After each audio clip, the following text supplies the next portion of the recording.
to Essex is that the culture here is that we are praying folks.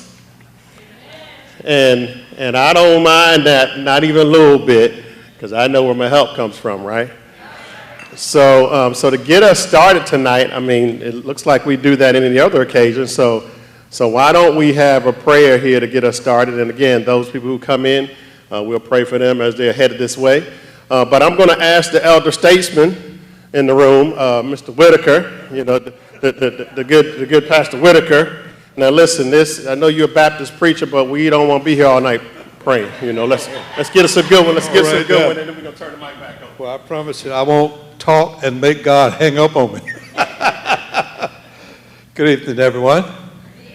Precious and kind God, we come to you. Thank you for many wonderful things you have done for each and every one of us. You woke us up this morning and started us on our way. And Father God, you ask you be in our midst as we're here in the presence of Dr. Jones and others to share the many wonderful things that he's going to share. And we ask a blessing on those who are assembled, and we ask a blessing on those who are on their way. These and all other blessings we ask in the Master's name of your Son, Jesus. Amen. Thank you, sir. I appreciate you. Yes, indeed. All right, so as I said, some folks may trickle in, but we'll go ahead and get started and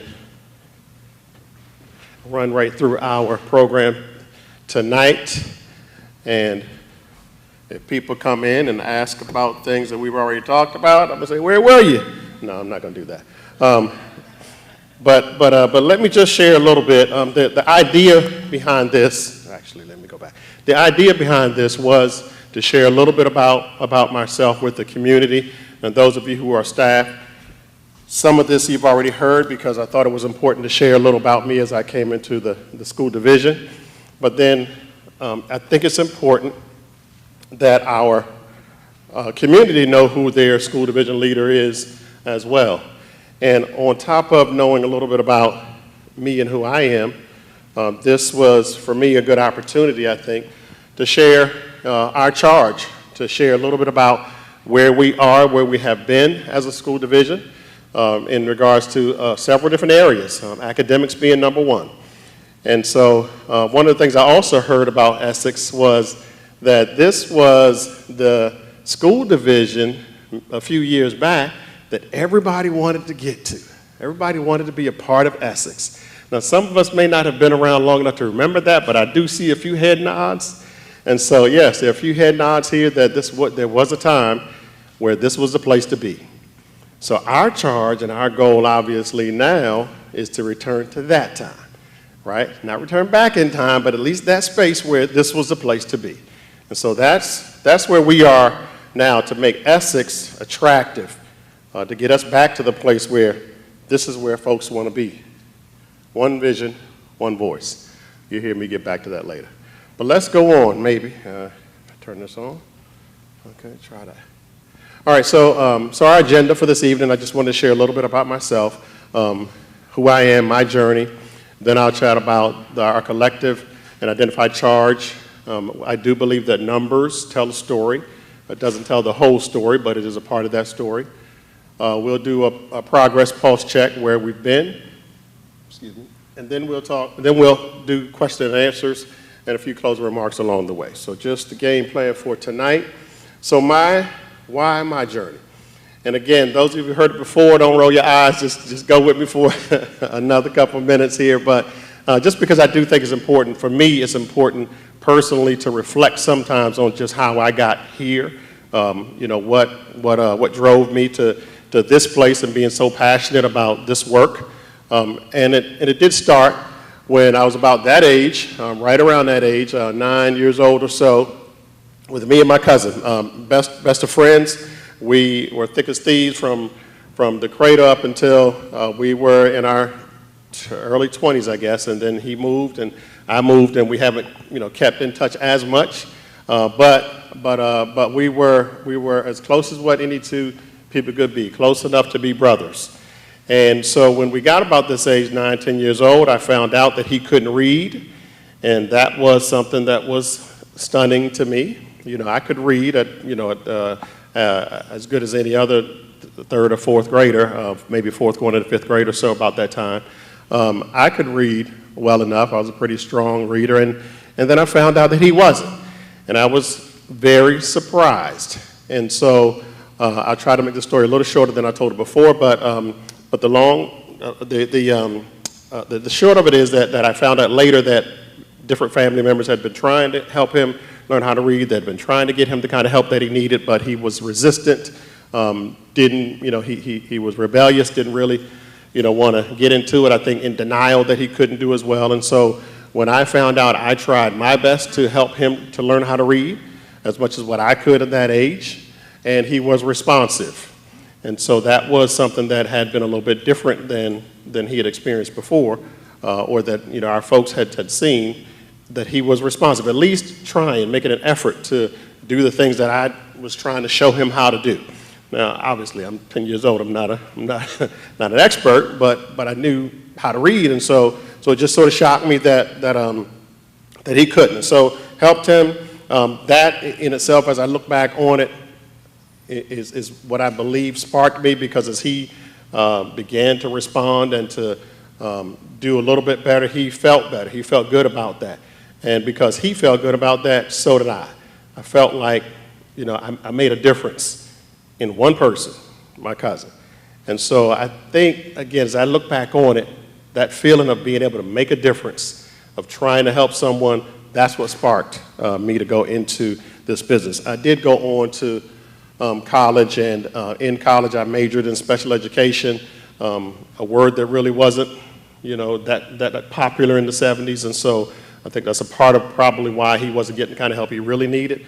But I consider myself a proud 10-year-old teacher back then. That's kind of how I look at it. My journey as a teacher started 45 years ago when I was about 10 years old. And so went to college, special education major, went into teaching. I taught for the first 5 years of my career in a self-contained special education classroom setting. Sixth graders, 1 year I had, and some of our TES folks will know about this, but I had some students that ranged from kindergarten up through sixth in the same class. Talk about challenging. So I know what my people talk about from TES. But I did that work, loved that work. Again, that was some of the most rewarding work, some of the most challenging issues, challenging. And we had a regionalized program where kids were bussed in from different counties over to our class. It was what's considered the EA program, emotionally adjustment program. Lots of behavior issues. But anyway, so fun times, that special education group that I had, those groups that I had. But then I went into general education. I taught for a while. I was a vice principal for a good number of years. I was a principal for 7 years, executive director, overseeing the principals, chief of schools, where I oversaw all the schools, to here, where I am now. So my journey, right? Journey that spans 33 years. And just as one of our board members have walked into the room, it has reminded me that I totally missed a part of the way I was supposed to begin this evening after the prayer to introduce some important people in the room. So first of all, it is important that we give honor to those who are in those positions that oversee the work we do, that advocate for us on our behalf. And for us as a school division, it does start with our Board of Education. And so I do want to acknowledge that our board chairperson is in the room, Mr. Scott Croxton. Mr. Croxton, if you don't mind, smile and wave, smile and wave. There you go. Mr. Croxton is here. Our vice chair is in the room, Ms. Garland Bundy. No, I'm sorry, Ms. Bundy, our board member, is in the room. Yes, okay. She's a former vice chair, so y'all give me a little credit there. All right. And no other board members have shown up just yet? Okay, all right. And thank you, Ms. Bundy, for sitting away from Mr. Croxton. For those who don't know, when you have more than 3 board members in the same space, it's considered a quorum, and we can get in trouble if we haven't advertised it as a meeting. So if board members trickle in, we're going to have them sit away from each other tonight, so they can't talk about business. We do get along. Yes.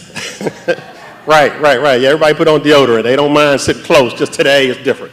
All right, let me introduce what I consider the cabinet, the brain trust of this operation. If you don't mind, I'd like to start with also our Assistant Superintendent, Ms. Duranda Scott. Ms. Scott is in the building, please. Yes. Woo. Yes, she is the woman, the myth, the legend, Ms. Scott. Executive Director of Teaching and Learning, Ms. Angela Gross is in the building. Ms. Gross. All right, we have our Director of Data and Testing, Ms. Virginia Booth is in the building. Yes. We have, I'm going to go up top first, our Director of Technology, John Barnes, is in the booth up there. Mr. Barnes. We have with us a member of our team who has not even started just yet, but he's dedicated. He wants to be here. He's going to start with us on October 1, but he's here tonight. Give it up for Mr. Williams, Director of Special Education. Yes, Mr. Williams.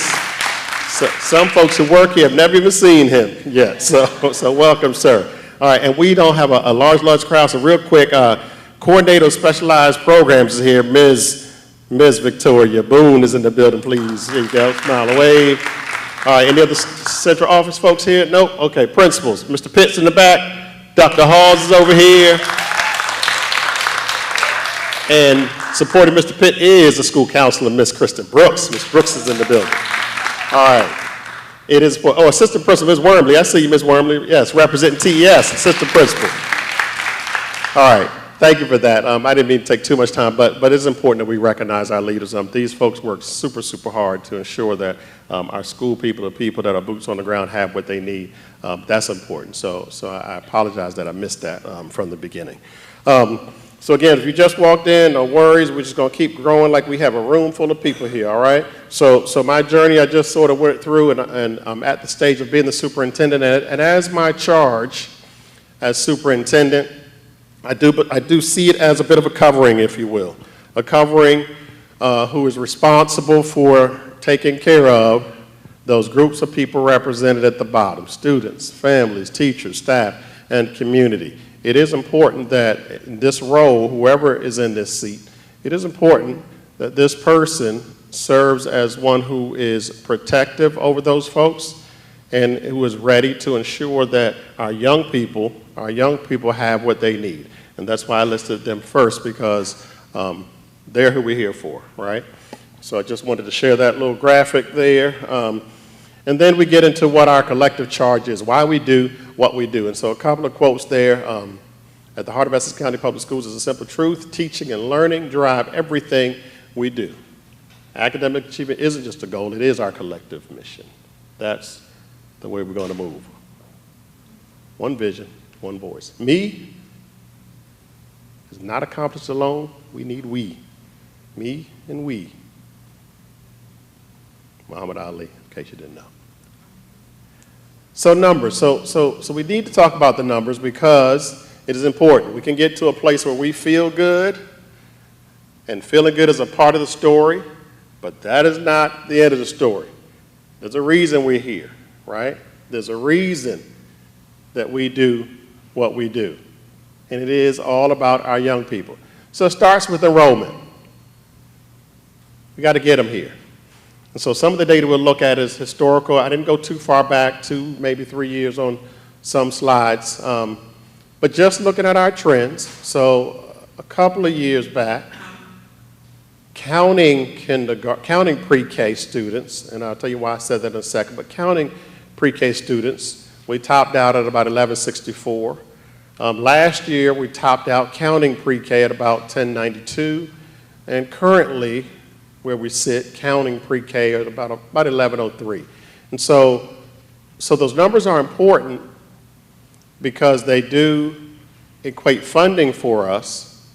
However, pre-K students, while they are here and with us live and in living color all day, every day, kindergarten people, TES can tell you, they don't necessarily count in what's called the average daily membership, the enrollment, the state enrollment that they consider when they are allocating funding. So pre-K doesn't really count in that number.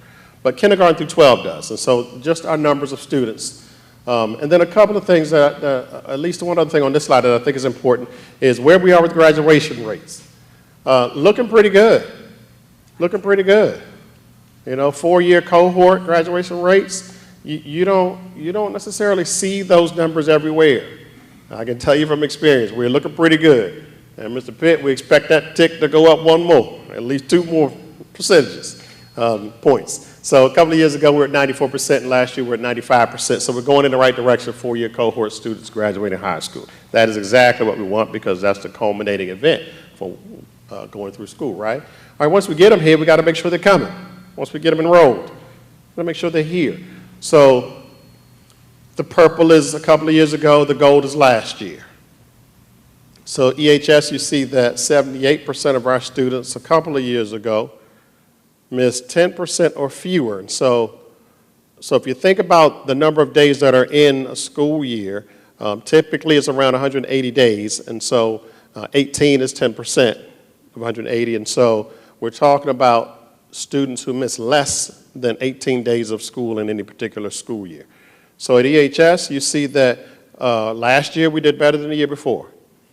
We had more students who missed less school. Same thing with JCIS. From 82 to 84, more students who missed less school. Same at TES. So we're trending in the right direction there. Looking good. Looking good. And the other term that I didn't put here, because the flip side of that is what we call chronic absenteeism, where those students are missing more than 18 days of school. So obviously the flip side of this 81%, for example, is 19% of our students at EHS last year were what we consider chronically absent. So something we need to absolutely be aware of and be working on. We are proud of where we are, but we know that there's room for growth, right? All right, so just wanted to share some of that data. We enrolled them, they're coming to school, we're making sure that our environment is safe and orderly. And one of the measures with this is discipline with regard to suspension. And so taking a look back a couple of years, the in-school suspension discipline that was used, that was employed 122 times, it looks like, a couple of years ago. And then last year we dropped about 21%. In-school suspensions, great. Moving in the right direction. Out-of-school suspensions, same thing, 31% decrease. So a couple of years ago, we had nearly 286 out-of-school suspensions, and then last year we dropped that to 198. Now, what I do believe, again, numbers are important, but they don't tell the whole story, because I certainly don't think, let me start it this way, I don't think that every offense warrants a student being suspended either in school or out of school. I don't think that. I think that when there are challenges, we do have to be working with our students. We have to be intervening when we see it coming so that they don't get to that point. However, I do believe that we keep our schools safe. And if that means that a removal of a student for a period of time is a part of that process, part of that learning process, then that's what we do, because we have to keep our schools safe. It is a learning process, though, right? We send them home for a few days. Okay, look, when we get back, we're going to sit down and have a conference, and we're going to talk about what that issue was and how we're going to move moving forward. We got to learn from it, not just, putting them out. Just my thinking around some of that I just wanted to share. So we're going in the right direction. But I say some of that because I don't want you to be super alarmed if sometimes those numbers tick up. We do have to keep our schools safe, but we also need to be working on what we can do to avoid the repeat kinds of behaviors, right? All right, so we enrolled them. They're coming to school. We got the environment safe and orderly. Now, what are we here for? All right, so one of the measures of how well our schools are doing in the state of Virginia, and for our own purposes of knowing about the results that we're getting, comes from the Standards of Learning State Assessment. And so what I wanted to just take a look at and share, again, a snapshot of where we were, how we're trending, and then we'll talk about what we're doing. I wanted to share some of this, and so we have just a little bit of comparison data, particularly in the areas that are tested on the SOLs, the reading, language arts, and the math and science. And so 3 sets of columns you see here.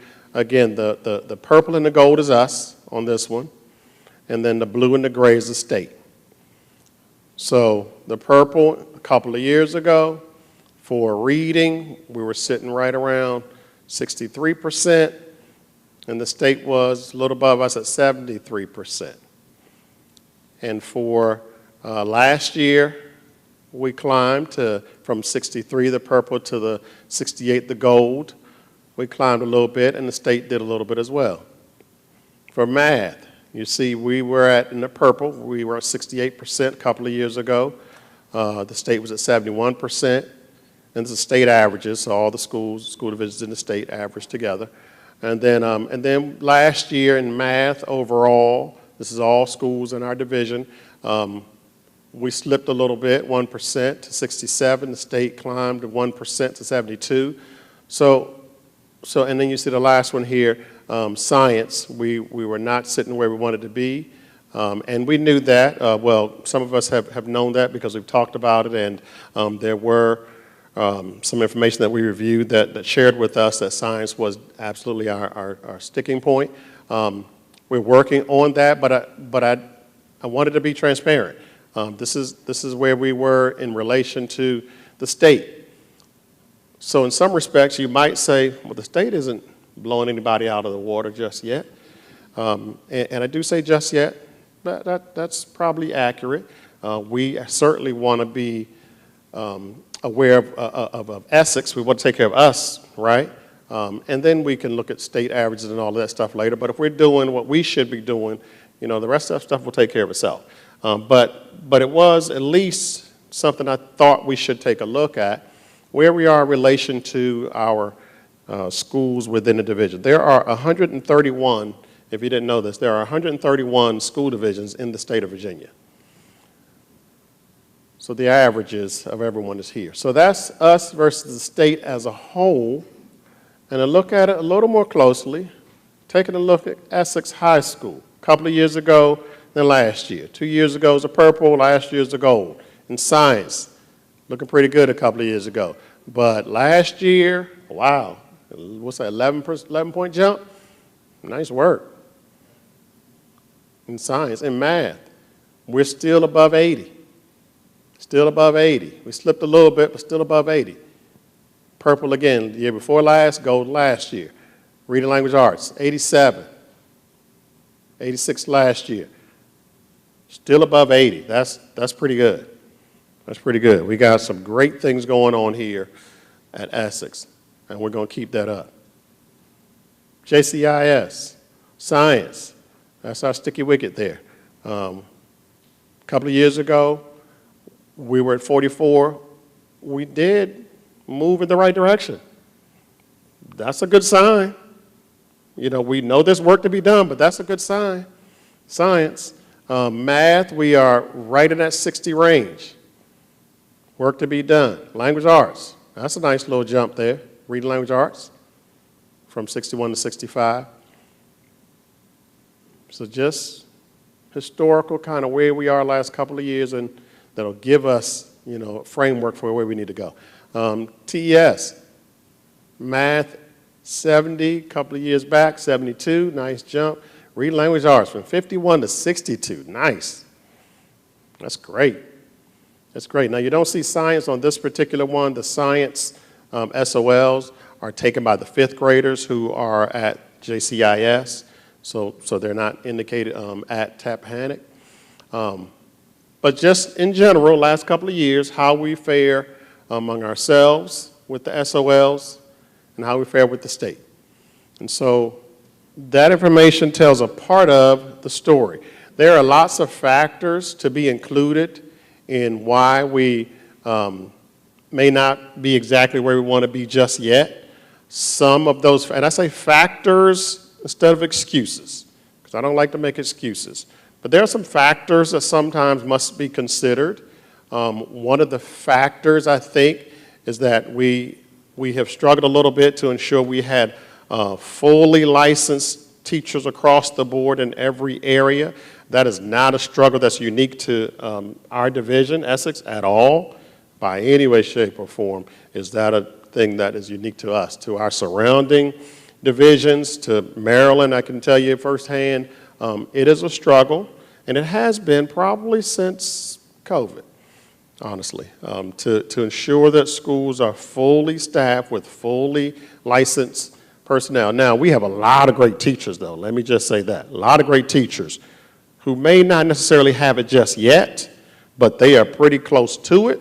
or they are working on it. Sometimes we have career changers who, had a full career in another area, and the only reason that they're not licensed is just because this wasn't their first field. They got here, a few other classes they need to take, right? So it's not necessarily a bad thing, don't get me wrong, but sometimes there are some challenges that come with that as well. Folks who haven't come up in the ranks of, teaching and learning through their college, preparation programs, there's a learning curve sometimes that comes along with getting all of our teachers coached all the way up. Sometimes that plays a part.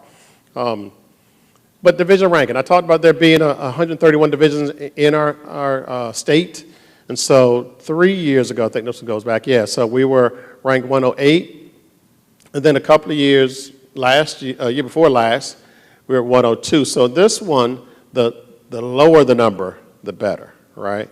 And so we slipped a little bit as far as that ranking goes, but not horribly, not horribly. It just gives me signs that there is a lot to work from, a lot to work on, but a lot to work from. We have some foundation. We got good bones, as they might say in those old houses, right? They got some good bones, right? So the climbs are set, and I sort of chose that visual in particular, the man climbing the mountain, because it's not always straight up.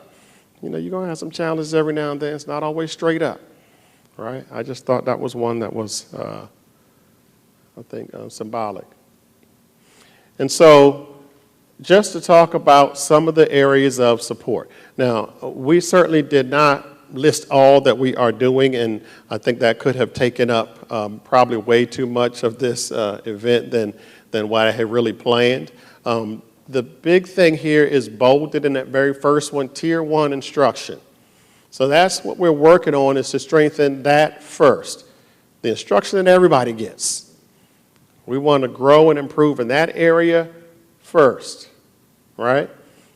And because what is it, rising tide floats all boats, I think, right? We're strong in that area, everybody's going to do a little better, right? And then we look for who needs additional supports in whatever those areas might be. Science is one that we knew, again, that we need across the board some extra support. And so through Ms. Gross's leadership, we've acquired some new hands-on instructional materials. Hands-on instructional materials has proven to be effective when it comes to students learning in science in particular.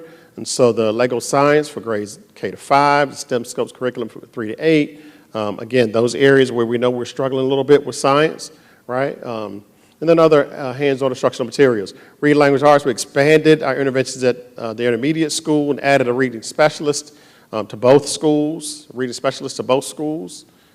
And in math, fully staffed, all teacher positions, and we secured a math specialist for all three schools. And so these are some of the good things that we believe are going to help us move this needle, get to where we need to go. We didn't list a whole lot of things. The big thing we're starting with is Tier 1 instruction. So teachers are doing their best to ensure that we are getting the best instruction that all students can get, and then we're looking to fill in the gaps for those who need more supports as identified through their testing and whatnot. And so I intended to keep it short, that part, and then I thought we would get into some questions that I thought, because again, I didn't say this up front, but my initial thought was that if we had a large crowd, then there might be a lot of questions and whatnot, and I wanted to be sure that we gave time for me to be heard a little bit, but time for folks to ask whatever questions that they might have. And then get us out of here within an hour and a half at the most. I didn't intend to keep people here all night. So that's just a snippet. That's a quick snapshot of where we are, where I think areas that we can agree that are areas that we need to work on.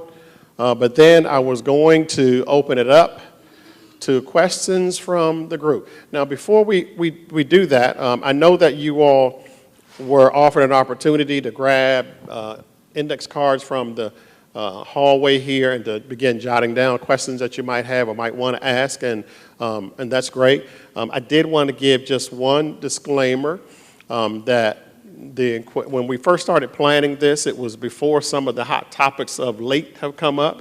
If you have read the newspaper, then you know there's some hot things going on. If you've been to one of our board meetings or the county board's meeting, you know there's some big topics that people want to discuss, right? And we understand that too. But at the time we were planning this, it really wasn't around those items. And so what I can share is, while we weren't necessarily planning to answer a lot of questions along those lines, let's put them on the table, the campus consolidation idea, the centralization, the finance, situations that we have going on. We weren't really intending to answer a lot of those very specific questions tonight. But our boards, our school board and the county school board, are planning a town hall specifically to talk about some of those things, as well as some of the things that are of interest to members of our community that maybe don't have children in our schools. So there's a joint town hall being planned to answer some very specific questions, perhaps along the lines of what some folks may be thinking or may have thought that they might want to chat about tonight. So not that we won't necessarily offer a general response to anything that might come up tonight. I'm not saying that. I'm just saying very specific questions along those lines you might want to just hold for a joint town hall meeting that is coming soon. I don't have a hard date to give to you just yet, but announcing it publicly, you know it's coming. There will be a joint town hall meeting that some of those questions you might want to just hang on to until then. All right, so we normally try to do this with some norms, and so if you're going to ask something, and I'm not suggesting that you have to, but if there's something that you'd like to ask or share on the microphone, we'll ask that you state your name and the child that the school that your child attends or you're affiliated with. We'll ask you to ask relevant questions, be considerate of others, and maybe just ask one question at a time. I think there are a few young people in the room, so we'll want to be mindful of that. Proper decorum is certainly expected. We were going to ask that you not video and audio record this event. We are recording it. We are going to post it tomorrow for those people who were not able to be here tonight. But sometimes we ask that you don't do that because depending on how passionate the topics are, sometimes only snippets get posted and maybe the rest of the context was really important to have. And so that's typically just a practice of mine. I typically very respectfully ask that people not record and then share bits and pieces of it. So I try to be sure that we are able to do that, and so that's what we have here tonight. And then the way we're going to do this, if there are some questions that didn't get answered, we were going to collect those questions and create an FAQ and ensure that's posted as well on our website, on our Facebook page, wherever we can post it so that people do get answers to the questions that they might have had that they didn't get a chance to say out loud on the microphone. All right, so thinking about that now, I kind of primed you a little bit for those folks who may have had something that they wanted to ask about. Do we have any takers? All right, y'all go home now. No, I'm kidding. No, let me get some wait time. Let me get some wait time. I know sometimes, and again, if there were more people in the room, sometimes in my experience, people sitting beside each other, they whisper like, "I wanted to hear me." Look, we got a taker. See, I stalled long enough, didn't I? Yeah. All right. So I think the way we were going to do this was. Yeah, okay. Okay. There you go. My name's Sarah Lavica. I live in the Central District. All right, and I'm going to turn this on only because they're recording. I'm going to try to get, all right, we up? Okay. Yep, sorry, go right ahead. Hi, I'm Sarah Lavica. I live in the Central District, and I want to find out what made you decide to take this job? Wow, the question was, what made me decide to take this job? Great question. Well, I have to tell you that I haven't always wanted to be in the top leadership role. I love teaching, and so it took a few years before I was encouraged almost in that space that I could be built for leadership at some level or another, and so hearing that I took on some things that my principal back then gave me those opportunities, and And as I did promote, it was always the same kind of thing. I kind of felt good as a vice principal, and just like, this is all right. And then the principal and the supervisors, said, listen, Jones, I think you might be able to do a little more than that. Okay, well, maybe. But, and then I went on to be principal, and then in the principal's job, by the time I got there, after about 5 years, I was like, all right, you know what, I think I can do a little more than what some of my colleagues are doing. Or I can coach up some of my principal colleagues. I kind of felt like then I was stepping into a little bit of, I don't know, space of being able to maybe lead on a larger platform and have a greater impact from just another level. And so as time went on, and then I worked with probably 7 different superintendents during the course of my career, and I've had an opportunity to observe how they operate. And different leaders, not just superintendents, but every leader that I work with, I had an opportunity to see how they operate and learn a little bit from them and sort of help mold my own leadership, my own style. And just over the course of time, I began to think that this is not all just because this is where I'm supposed to stop. And so I think that kind of grew in me over time. I know people who have said from the time they were in the classroom, I'm going to be a superintendent someday. That wasn't necessarily me. But I've seen it, and I felt like, you know what, I can have, I believe, a great impact on large numbers of people if I'm in a position where I can influence, teachers or leaders and teachers who will have that impact on our young people. So was there one particular thing that maybe decided I want to be the superintendent? Maybe not one thing, but I think just, I don't know, my journey over time has sort of led me that direction. To the point where I then, maybe 5 or 6 years ago, maybe actually more like 7 years ago, so felt like, this is something that I think I do want that opportunity to lead at the highest level. So yeah, just my journey has evolved to pointing me in this direction. And so I'm hoping that now that I'm here, what they say, be careful what you ask for. I'm hoping that now that I'm here that this is going to go okay. I think it is. I think as long as I'm given some time to sort of grow and work with my team, and learn from them. Again, I don't believe in getting to a place and just like I'm done learning. Nah. I look. Miss Scott teaches me something every day. Let me just tell you, every day, whether she means to or not. So, and y'all should be grateful that Miss Scott is in this space. I'm telling you what I know, But no, so I don't believe in doing this alone. I do believe in growing all the time, and there wasn't one particular thing. I think it's just been a part of my journey along the way. So, yeah. All right. Yeah, yes, ma'am. Okay. All right, we got a few folks now. Are you coming on down? Okay, come on. Look, Mr. Croxton, I was getting ready to do like you, run around and try to hand the mic off. But, yes, ma'am. I'm JoJo McKinley. I have two children who graduated from Essex, one in 2016, one in 2017. I became a teacher in the county in 2011 until 2023, was off for a few years now. I'm back at the middle school part-time. But my question is, especially I noticed when I was in high school, what kind of strategies or incentives are you using or doing to encourage students to come to school? Very good. So I won't be able to give you all of the answers to that, and I got my team in the building who are certainly, I think, itching to participate in that, especially Ms. Brooks sitting on the front row as a counselor here at EHS.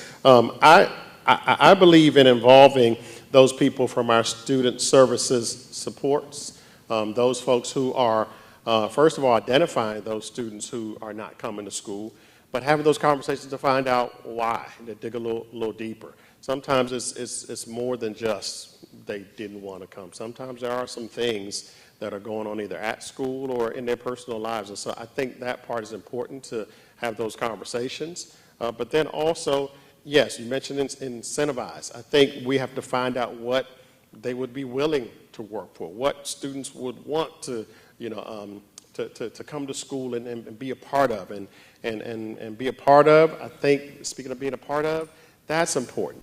Having something that kids want to be involved in school other than just the academics. That's great. And if kids don't really, they're all about the books, that's great. But having those opportunities, I think, having those opportunities for kids to be involved in something, those are things that we should promote, I think, finding out what they like, what they're into, make sure we have those opportunities for them to be, to do some of those things as well. And I know Mr. Pitt is itching to give me some more things here, but making school comfortable, making it safe, making it fun. I mean, I think we can do all that and this, the academics. We can make it fun for people. We just got to be, I think, really intentional about that. And so if you do that, I do believe that kids will, may not say it out loud, but they'll want to come if they feel like it's a place where it's not stressful or it's not something they got to be just so worried and anxious about, but a place that they're going to enjoy being at and learning at the same time. Pitt, you're going to add something? Good morning, Mr. Pitt, Principal. Good morning. Good morning, Good Mr. afternoon. Pitt. Good Want to take us evening. back? Good So morning. I had an opportunity we have our weekly attendance meetings, and that team consists of our amazing school counselors, Mr. Oliver, Ms. Brooks, Ms. Booth, who am I missing? Ms. Austria, yes. And so we are aware, we have identified some students, and we're having those one-on-one conversations, but also it's been identified that we have some funding that's attached to that. So we're going to look to put some teams together, do some door knocking and bring the students in, but also highlighting some opportunities for celebrations through monthly, bi-weekly check-ins, and just celebrating them and say, hey, you've been here. Maybe identify some community partners to give some gift cards and utilizing those funds to provide some enrichment to support students and acknowledging, like, we're happy that you're here. It's also an opportunity. I had an opportunity to talk to my leadership team today, and they shared with me that the culture and climate of the building is kind of disturbing, or they need some more support. So what are some things that we can do fun? And so we're going to start, of course, having some fun Fridays within our cafeteria. But I also wanted to push it back to my staff for them to give me some feedback, because culture and climate is not a principal thing, but it's a we thing. We have to do things as a collective. So I'm galvanizing my support from my team to give me some more feedback. But everything's incremental, and we're working on it, but it's definitely something that's at the forefront, and we're doing the best we can with what we have. So thank you. Yes. Yeah, come on, Ms. Scott. I'm only going to speak about it. Attendance is one of those things that falls under my umbrella. Good evening to everyone. As Assistant Superintendent, and one of the things that I want to definitely always be able to do is like highlight some of the things that have occurred already as a celebratory moment, if you will. Upon a couple of our principal leaders joining our staff here in Essex County Public Schools, one of the first things they did was get out there in the community, knock on doors, and introduce themselves. I know that Dr. Hawes here had a whole initiative kind of going already in itself, where he made door knob holders for families, and just kind of looking at it from a targeted approach. So let's see, which of our students have some disciplinary infractions that we don't want to see a repeat of in this upcoming school year. So let's catch that preventatively and proactively. Some of the other things, attendance, persons who would have repeatedly missed school, or maybe had even ended up in court services, if you will. Our goal is not to push that pipeline to prison. Our goal is to see our students well ahead of that. And so that the resources do mobilize to the school division instead of outside of that space. So these guys, upon them coming into the county, that was something that they took full charge on and knocked on doors, and that's really commendable work from the beginning. Absolutely. And one of the other things is that we kind of use the framework of attendanceworks.org. And as part of that framework, it does give you some specific strategies and things that we should use as a school division to partner with our families, from the way that we write letters if our students have missed a certain amount of days. We don't want to deter them from partnering with us and revealing to us what their real needs are, right? So we get together in these attendance teams. We have conversations around what could be some of those issues, But some of that might be more on the reactive end. I'll piggyback on some of what Mr. Pitt shared as well. We do have PBIS initiatives, and we're 6 weeks in at this point. They've been really instrumental in walking the buildings, just making sure that there's sound, tier 1, solid security, operational function. That the teachers, when they're coming in, they can just really get into the teaching and learning piece of it. But first, building those relationships. It's not cliche. It's really important to build those relationships from the beginning. So we have to be very careful from the way we greet students coming into the door, whether we greet them at the parking lot or the bus loop in the morning. It's just saying good morning, pulse checking. Hey, let me just see. All right, let me pull you in. Let's have a conversation ahead of anything even getting out of hand, so that we really get to know who our kids are and when it might look a little off, where they know that they have a connected adult that they can go to see. That's really another big strategic method that we really are honing in on more and more, and it's just going to take the work of it. Again, 6 weeks in, no excuses, because that's like the work of the school division. So we know that just comes with the territory, but just know that those things are in the works. We did meet as an attendance division-wide team on yesterday, and we do have our social worker who kind of leads the attendance charge, if you will, for the division. So then she ploys out to each of the schools where they have attendance teams. And one of the things we decided to do is start an attendance campaign. So you might see in the next couple of weeks or so some conversation around magnets that we would want put on the refrigerators, T-shirts, if you will, just to promote what is our initiative going to be about, to drive our students in, to say, hey, we want you here, and when you're not, we have policy already in our ECPS employee handbook that says what we're going to do as trusted adults over our kids to make sure we know where they are and try to do our due diligence to understand how we can be of assistance to get them here. And one of the major resources we use right now is findhelp.org.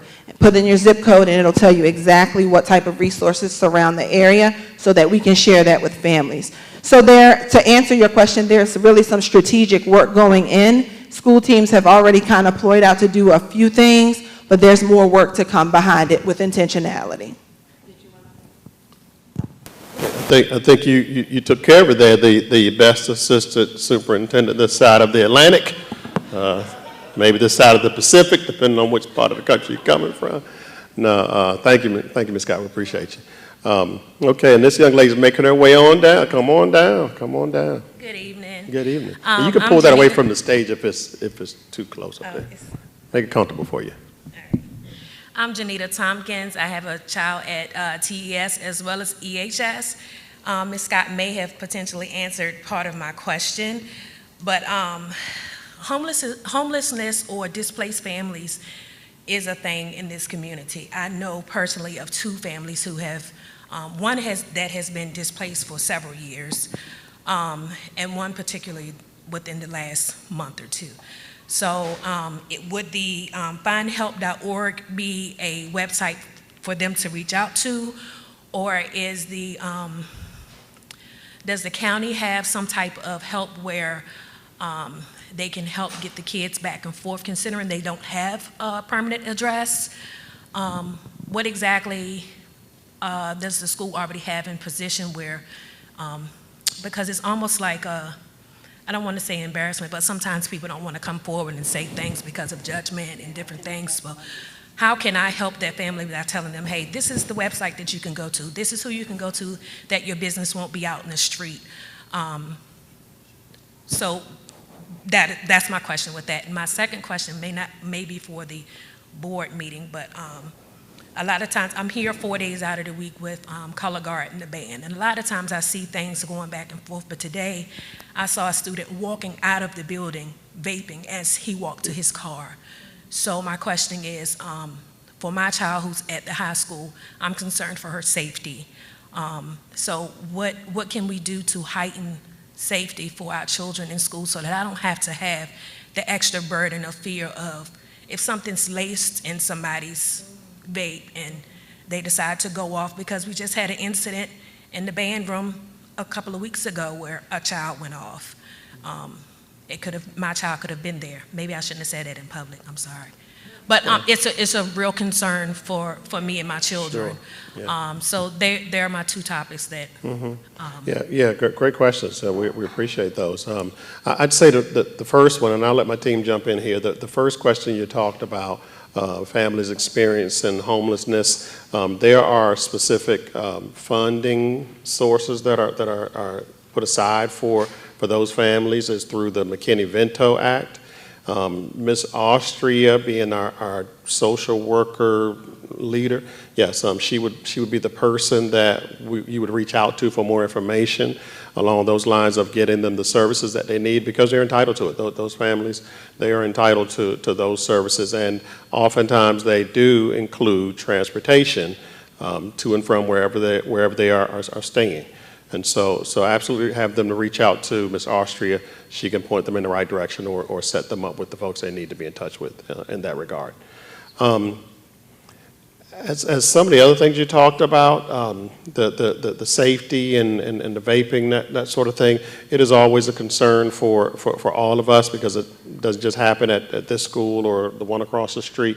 It happens everywhere, and so it is up to the adults to be as vigilant as what we can about listening to what's going on in the hallways, listening to the talk that they are hearing, and students helping us too. The See Something, Say Something campaigns, those are important. There are many more students than there are adults in the building, so oftentimes they know more about what's going on before we do, and so giving them ways and opportunities to inform us where they don't feel like they're being a snitch or whatever it is. We got to coach them on ways to help us know what's going on. Maybe this is some sort of signal. If you see me walking like this, that means check the bathroom in the hallway or whatever it is. We should work with students so that they're not afraid to speak up and let us know, because if we can get ahead of it, then we want to get ahead of it.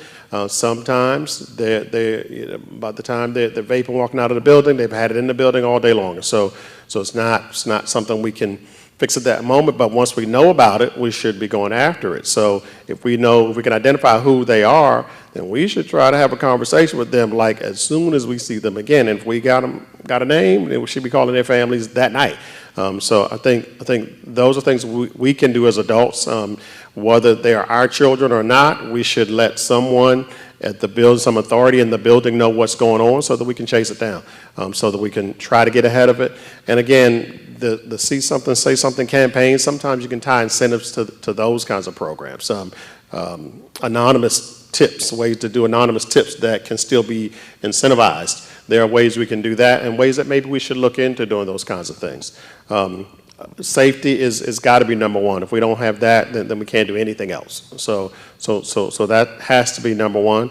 I'm sure Ms. Brooks is all over it, here at EHS, and Mr. Oliver. So if they are made aware, then I'm sure they're going, and just at either one of our schools, I'm sure that the adults are made aware, then they're going to be doing what they can to put things in place to either chase them down or be more preventative, more proactive.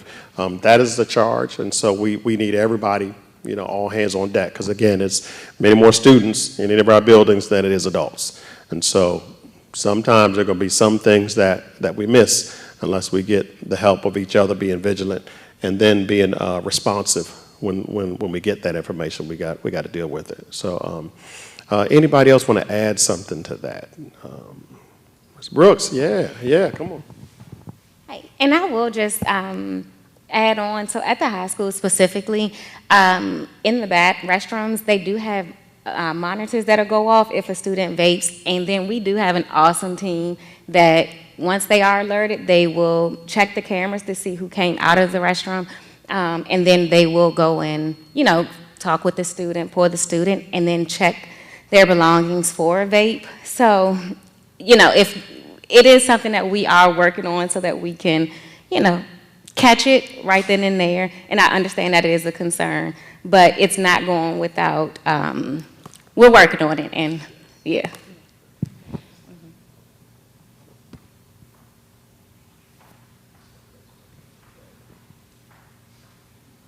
You're the next contestant on The Price is Right. Come on.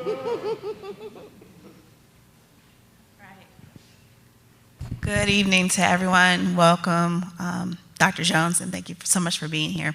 My name is Leah Seeger. I am the proud parent of 2 EHS students here. We've been in the county the entire time, K, until they graduate, so in it for the long haul for sure. My question is this. Have we discussed what the profile of an Essex graduate looks like? What do you expect from our scholars who sometimes just come with untapped potential? And so my question very simply is, what does the profile of an Essex graduate look like? And then what sort of programs are you thinking about putting in place that will help our scholars truly rise to the occasion?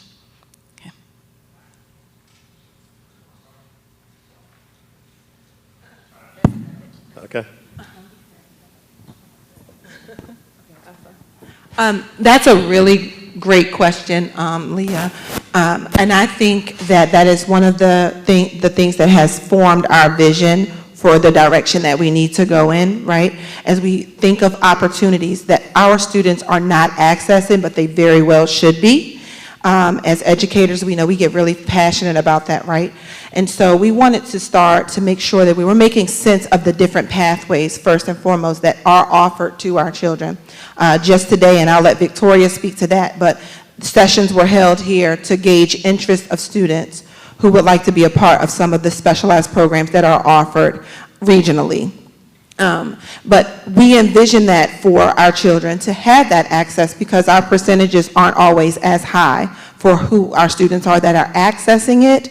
And part of it could be that our children don't know that they are capable of getting to those different programs, right? If they don't have, if some of them don't have that support at home where that life is being spoken over them in terms of you do know that you're good in math, so here are some of the pathways that you can very well explore because these are some of the career options that will open up to you just because you are so skilled with this. I'll give you an example. I did an observation walking on the Essex High School like a couple of weeks ago, walked into a math classroom. The kid was like totally fidgety, but could give you the answer, could give you, any type of insight, really defend his response as well. Not just procedural math, right? But let me give you conceptually why I think the answer is this answer. And I saw him today in the cafeteria, and I said, go see Ms. Boone. And why did I tell him that? I said, because I want you to be introduced to the director of Chesapeake Bay Governor School. He's right here, and I think you're capable of doing it. What's that? Is what he said. And then his friends were sitting there, and I was like, how many of you guys would like to go to college? How many of you like math? How many of you like science? And they were like, yeah, I think I'm pretty good at it, right? And I said, go see her. And she took them over, introduced them. They all got the application. And now the next part of it is, well, let's check your coursework and make sure you are eligible to apply here. So in envisioning the profile for an Essex student, we want to make sure that they have access earlier than once they get over here to the high school.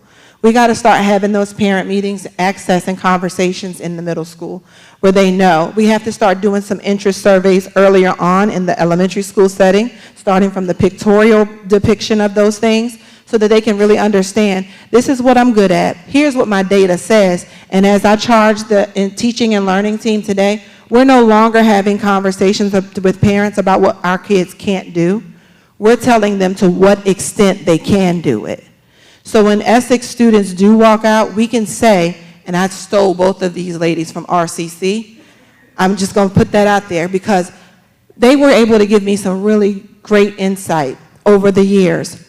One of the things that stuck out to me was they said, when we used to get students from all those counties, we can tell you exactly where each student comes from, right, Tanya? We could tell you exactly whether we're getting a student from Richmond County by the work they produce, by the way that they speak. That's literacy, right? Virginia Literacy Act. We got to be able to say that, oh, I know you come from Essex because look at how well you write. Look at how well you speak. Very eloquently spoken. You can articulate yourself and you think through your thoughts. So for Essex, I would love to see those students who are very articulate first because for one thing, every one of them come with the ability to argue you down if they don't agree with something. So we got to build on that, I think, just kind of say, You have some really great literacy skills already, innately, right? This is what I see for you in your future. And it's going to start with some of the groundwork, tier 1. Let's break it down. We want to see who our students are by making sure that the assessments that we give them matter, but it doesn't make them who they are as a student. This is informing our work. So one of the main things I would love to see for them is to just be more literate, more effective, productive citizens. And I think that's how we get them there. It's just starting with the basic best practices that we all know as educators. I think sometimes the dog and pony show can be displayed, right? And we forget that we're talking about kids. It's not about any one of us. Our faces, it doesn't matter. What we're doing is for those children, and if they're not walking out in the world and being successful, we failed. We lost. But I was going to turn it over to Kristen because we talked about a 9th grade academy together. We've talked about the 12th graders, and when they walk out of here, at the end of the day, we're going to give them a whole lot, and this is a very, very bright group of 12th grade students. How do I know? I had the honor of being their principal at the middle school. Those kids are amazing. They are innately bright. They can do it. All they have to do is be presented with it, and they will come up with ideas to present to you and just be able to take off. We have to give it to them. You know, Richmond County does a senior trip, right, for their students. They're already fundraising, doing those things. When has Essex gone on a when's the last time that they've done that? Like, what do we want for our kids? So I agree with you. It's a very powerful question. What do we want for them? And then that's where the work begins. We got to start building it right from that space, because our kids can go and have exposure and be on senior trips and talk about those things as well. We just have to build them to those spaces and give them the opportunity. But I'm going to let Kristen talk about Senior Passport if it's ready. Yeah, and something that parents can expect is something really great. Coming in counseling, this is our first year, we are making it's mandatory. Every student, grades 9 through 12. You are meeting with, it's an academic advising meeting that you're going to meet with your high school counselor. And you'll know who your high school counselor is because it's broken down into, by your last name. That's going to be your caseload, right? So every student, we're going to meet twice a year, one in the fall, one in the spring. And during these meetings, we get to know you, right? We track, hey, are you on track for graduation? We're picking your classes for next year. And then we also are introducing you to those programs, because if you don't know that the programs are being offered, then you don't know that you can do them, right? And then when we're introducing you to those programs, let's just say I had one student, even as simple as like a standard diploma versus a advanced diploma. So I had one student, and I said, hey, yeah, let's talk about your graduation requirements, right? And then he goes, oh, I didn't know I could do that. I didn't know that was required. And then we talk about the sports. What's your plans after high school? And then if he wants to continue to play sports, then he needs basically the advanced diploma because he needs those, the languages. So that's something interesting, something great that you can expect, because we speak about the profile. We're building your student profile, and we're tracking to make sure, what do you want to do, and how can we support you to get there? Something fun we're doing with the seniors, or something new we're doing with the seniors, we're doing job shadowing. So every senior meeting that we've had, we say, what do you want to do? What's your career? And we're reaching out to students in the community. Oh, sorry. And we're recording this. Oh, sorry. And we're reaching out to our community partners, and we're saying, hey, can we match you with the student that is interested? We have someone that wants to become a real estate agent. Mr. Leeper, right? He knows all about it. And we're saying, can we match you with a student? You can mentor them, and then they can follow you for a day or 2 days, however long, just so that we can make sure, I thought I wanted to do this. I sat with this person, I don't really, or I did this and I don't necessarily know. Or I loved it, so I definitely want to keep on going with it. So that's something fun that we're definitely exploring. And then even just working with Ms. Boone, right? Yeah, she's getting our programs. Oh, yeah. Oh, yeah. Okay. hit this. Just to speak a little bit about the different academies and pathways that are offered through Essex County Public Schools. So we do have a lot of great things going on, and like you said, that the kids need to know that the opportunities are there so that they can apply, and you know, it's friendly competition, of course, but just so they can know that it's there. Everybody is accessible. It's equity. We need it to be accessible to everyone to attain those, you know, different things and different types of opportunities that we offer. Currently, you know, the specialized programs that are currently, this is not limited to, but like Chesapeake Bay Governor's School, Northern Neck Tech Center, ECA, which is Early College Academy, and then just offering dual enrollment classes, which is a very great thing. You know, Essex students are able to take dual enrollment classes for free, you know, and that's an awesome thing, you know, to be able to have those opportunities to graduate with an associate's degree or graduate with at least a semester or a year of college completed. You know, that saves money, that just opens you up to a world of opportunities too. And then also, we are getting Teach for Tomorrow, the Teacher Cadet Academy, off the ground this year for any people interested, any of our students interested in pursuing a career in education. I mean, what better place to do it in high school when you have the connections, you know, to be partnered with people, to shadow people, you know, as Ms. Brooks discussed. And also, beyond that, we also want to make sure these pathways are putting our kids in the pockets to graduate enlisted, employed, or enrolled in college, you know. So those 3 E's are what we're definitely trying to tackle to ensure that when students leave Essex High School, when students leave Essex County Public Schools, they are in one of the 3, and they are successful, you know, in any type of path that they do choose. But these things set them up for those things. Like Chesapeake Bay Governor's School is very math and science oriented for people who mainly want to go to the medical field, but beyond that as well. Northern Neck Tech Center, you know, people who, mechanics, you know, they get a lot of opportunities to get a lot of different information on different jobs and a lot of field experience, which is very important as well. So I think my main goal this year, and you know, every year that I'm at Essex, is to make sure that all kids have access to these opportunities and put in the work to be a part of those opportunities. Because it's great things happening here. We just have to make sure that those things are announced and embraced and connected. Thank you very much for those responses. And one of the things I'll just piggyback on what these 2 young ladies just said, and what I'm so grateful for is that they came from the college environment, but they don't only promote college. You know, they have that balance in enrolled, enrolled, employed, or enlisted. That balance. I think, Ms. Brooks, we were talking about it yesterday. You had all those. We were talking yesterday about all those meetings you have with the seniors. And so, but in those meetings, she's talking about all of those different opportunities, and that's important because college is absolutely a way to go, and we would love for those students who that's the pathway they should be going to, and they really want to go that direction. But that's not the only way to be successful. I mean, these students can come out of here with an HVAC certificate and make more than a teacher. I don't like to say it out loud, but it works if that's your thing, right?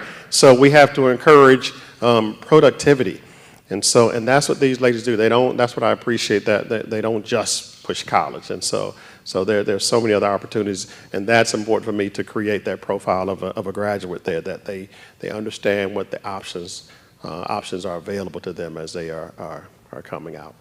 So thank you for that question. Thank you for all these questions.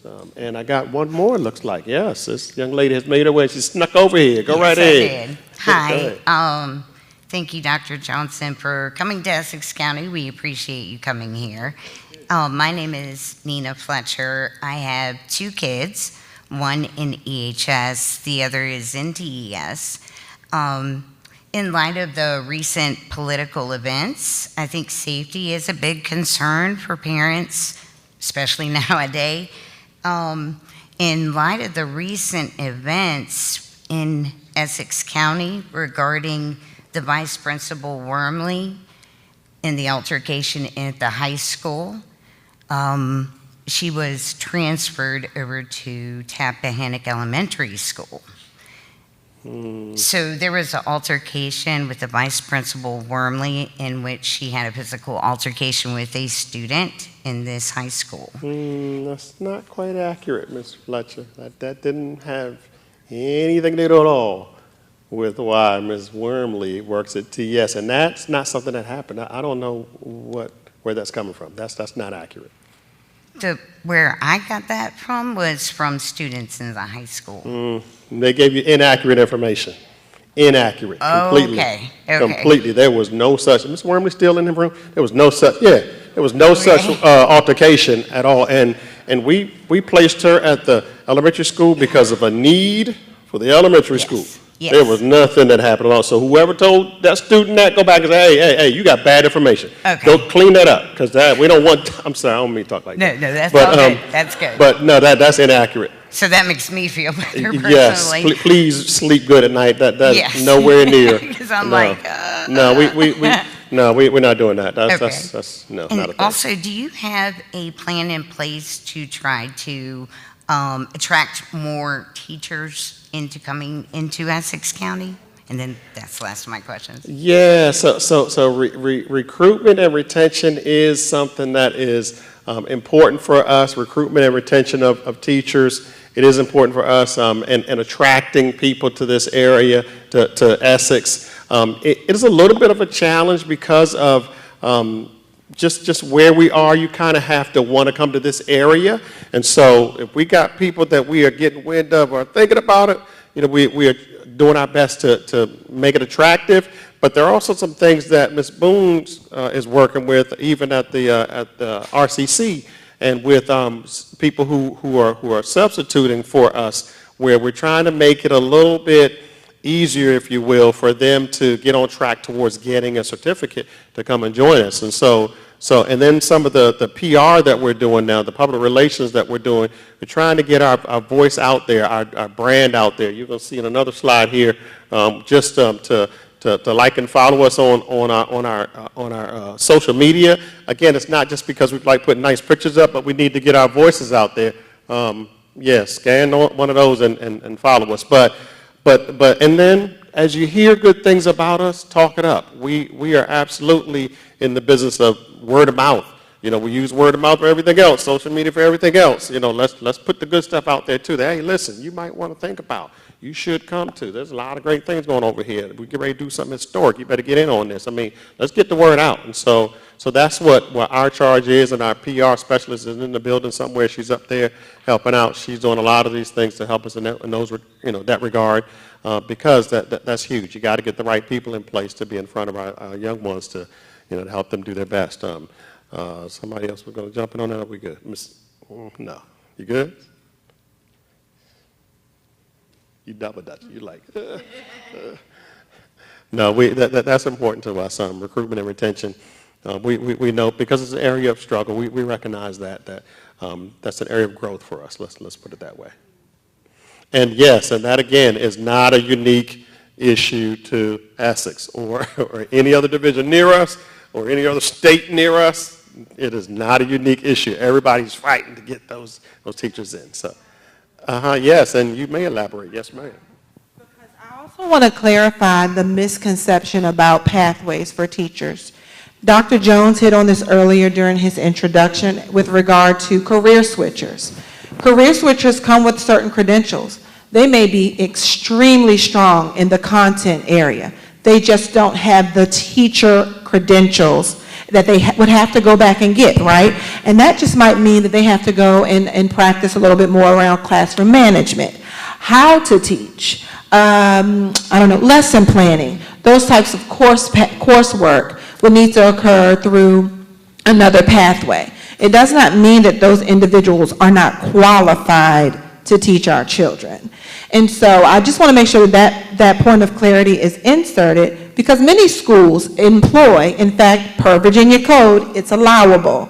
They employ career switcher options, other teacher pathways that allow our adults who have bachelor's degrees or higher to seek out teaching licensing or qualifications or other credentialing so that they are allowed to be in the classroom in front of children. But it just might require additional coursework so that they are able to do that. Does not mean that they're not qualified to do it. And so when you look at the school quality report or some of our accountability system outcomes on the VDOE website, you'll find a breakdown of the makeup of our staff. You might find that this percentage of staff have bachelor's degrees. This percentage of staff have masters. This percentage has a doctorate or you know, whatever other credentials they would display on there. So I want to make sure that I impress upon everyone the importance of doing the due diligence of researching those spaces that are public knowledge.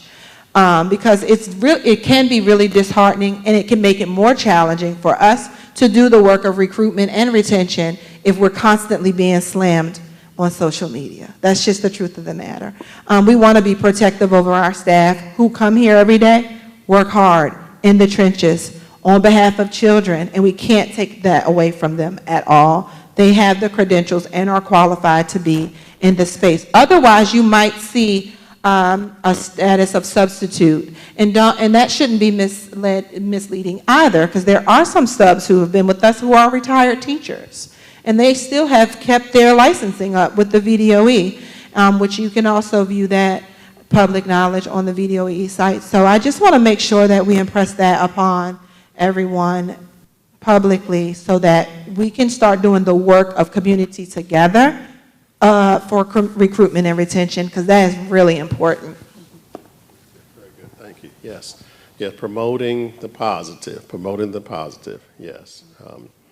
Lots of people who are passionate about children. Yes, come on, you had a second question. I have a second. All right, well, one more. It seems that in recruiting, you want housing. And if you recall, about a year and a half ago, we had a really great project that was at Brays Fork, where this developer who was from this area wanted to build rental housing and wanted to make sure that people who serve the community had a first shot at these rental units. Okay, so it's a fire, hospital staff, teachers, and that. And because of a technicality in our zoning, and I believe some untoward political, community political things, it got, wow. Yeah, and it was very ambitious. It was highest quality you could ever expect, you know, and for the community. So what I would like to see is for our board to work closely with the Board of Supervisors to make something like that happen. That is a priority for our community, because if we don't have all the teachers, the medical staff, all the people who are serving everyone, proper housing, how it's the lifeblood of our community. Yeah, that's a great point you're making there. It certainly would help recruitment efforts if you are able to say, listen, not only can we take care of you as far as where you're going to teach, but we got nice housing for you to move into as well. And so that would be very helpful to add that as a part of our campaign, our recruitment campaigns. And so I would encourage that if you are going to attend the joint town hall, it might be a question to raise with our Board of Supervisors as well, that maybe they can flip the pages back and say, oh yeah, about that project. You know, I don't know, but certainly it sounds to me like it's worth something, and at least maybe on it. For us, certainly, we do think that that's always a nice piece to add to recruitment, is that there are affordable housing opportunities here too, comfortable, affordable housing opportunities. So we'd love to do that. That is an area that we can't really pull those triggers on our own. We like you said, Board of Supervisors is certainly the group that we want to work with. I have no concerns with bringing that up to that group, and maybe they'll hear it and dig a little deeper into that. So thank you. Oh, Ms. Boone has something. Go ahead. You got the mic. Go right ahead. No. Jump in. No, I was just going to add, just from my experience working in HR here, I do know that from, you know, hiring different teachers and things of that nature, probably over 30%, if you want to Okay. We're If you wanna recording put this, some we're recording this. statistics to it, probably over 30% of our faculty and staff travel and commute from 40 minutes or more to get to work every day. So that just, that shows that there's a need for that as well. And oftentimes, a lot of people do turn down jobs because they can't find housing here. So that does speak to retention a lot, recruitment and retention a lot. So that's a great point. I just want to say. Yeah, great point. Yeah, something we don't have a lot of control over, but great point for sure, so certainly worth talking about. All right, ladies and gentlemen, I don't know that I had anything. Oh, yeah, I was going to show you at least this funny picture. I thought it was funny. This is me and my cousin back when we were knuckleheads and then a little older there. Never mind them shorts I had on. They back now? They back because that was probably maybe 1980 or so. I don't know, but I looked at that picture like, what in the world was I thinking? So I don't have any real recent pictures of my cousin. Like I said, when we grew up, we sort of went our different ways. We still communicate sometimes, but I don't have too many pictures of him anymore. Good dude, but good dude. So yeah, I'm sorry. So and I didn't cut anybody off. I'm getting ready to ask any more questions that I. Oh yes, yeah, a couple more closing comments here. Yes. And I just want to make sure for Ms. Tompkins, and everyone really, for the homelessness, McKinney Vento, okay, you can reach out to me. And findhelp.org, it will tell you counseling, housing options, everything in this. You put in this zip code, so then it'll say what's here. And if you put in Warsaw's, it'll tell you what's over there. So you just enter that. And then the other point I wanted to make is that the funding that is available through title, and it's related to transportation. It's not related to the housing piece. However, for transportation, because of homelessness and the rules around that, we go wherever those students are and pick them up to transport them to school. So they would not be denied that. And I think but housing is, I would say, tap into some of the local resources. And Find Help might say things, give you, of course, the housing information, but just, specifics around that. Maybe employ some of the churches to see if there are resources there. And then if not, yes, we can tap into our social worker and find out. And DSS, we just partner with some of our agencies to get some resources flowing and going. Oh, Ms. Bowman. And I just wanted to give some updates on some upcoming things coming. So we do have just to spread it and, let people know, we do have a parent info night coming for Chesapeake Bay Governor's School. We had a lot of great interest today for our lunchroom visit. So we had about 24 kids sign up, share interest. So we do have a parent info night coming December 4th, and then also a parent info night coming for ECA. It's in November. We have not finalized the date yet, but that info will be out. And then, yes, ECA, Early College Academy. And then I also want to pass it to Ms. Brooks because we have some nights, FAFSA nights and things like that coming up as well, just to get that out. Oh, yes. So at the high school, we have ASVAB testing. So speaking of students who are interested in the military, that's going to be on November the 13th. So if your scholar wants to take the ASVAB test for 11th or 12th graders, tell them to come to a counseling office to sign up. We also have college fair that is open to the juniors and the seniors, and that's on October the 23rd. It will be held in the Commons. And fun thing, which I think is super important because we talk about graduation and we talk about students and going off to college, and the biggest thing that we worry about is funding. So we are hosting a FAFSA night, which is financial aid. We're hosting one financial aid night once a month from starting in October all the way until April. So we will be here once a month to help families complete the FAFSA form. So come on out, we're going to be here. And also something fun that we're bringing to the school and we're starting is the peer mentoring program. So your seniors and then your juniors that are enrolled in like dual enrollment, Early College Academy, or they attend like Chesapeake Bay Governor Schools, they are welcome to apply to become a peer mentor to help some of our underclassmen in some of their core classes. So that's going to be super fun. We have some already some interested Miss Alex, and then Miss Seeger, your son also applied, showed some interest. So really great students, and I'm excited to see that.